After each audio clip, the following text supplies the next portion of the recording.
আসসালামু আলাইকুম রহমতুল্লাহ। আজকে সোমবার, আর প্রতি সোমবারই অথি মার্কেটে অফার দিয়ে থাকে। এই জন্য আমি ডিউটি শেষ করেই চলে আসছি অথি মার্কেটে। তো আমি দিনের বেলা আসতে পারি না সময়ের অভাবে, তো রাত্রে আসছি। তারপরেও অনেক দেরি করে ফেলাইছি, কারণ আমার ডিউটি থেকে আসতে দেরি হয়েছে, কারণ আমার ডিউটিতে ডেইলি দেরি হয়। তো দেখি কী কী অফার আছে, আমার কী কী প্রয়োজন। তো রসুনের অফার আছে, কিন্তু রসুন আছে, রসুন বেশি দিন থাকে না, নষ্ট হয়ে যায়, এই কারণে রসুন নিলাম না। দেখলাম শসার অফার আছে, কিন্তু লাস্ট পর্যায়ে আসছি, এই কারণে বেশি ভালো নাই, এই কারণে অল্প করে কিছু নিছি। দেখলাম কলার অফার, পরে কিছু কলাও নিলাম। লাস্টে দেখি যে নুডলসের অফার, পরে নুডলস আমার খুব প্রিয়, এই কারণে এক প্যাকেট নুডলসও নিলাম। পরে তেল দরকার, দেখি তেলের অফার আছে, তো তেলেও নিয়ে নিলাম দুইটায় 2 মাস চলে যাইব। তো ঘোরাফেরা দেখতেছি কী কী অফার আছে, কারণ সময়ের অভাবে সবসময় আসতে পারি না, তো আসলে অনেক রাত হয়ে যায়। তো এই কারণে আজকে আসছি, দেখি কী কী প্রয়োজন।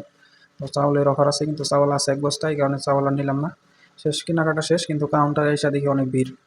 তো কাউন্টারে যতক্ষণ টাইম লাগছে, কিন্তু কেনাকাটা করতে তার থেকে কম টাইম লাগছে।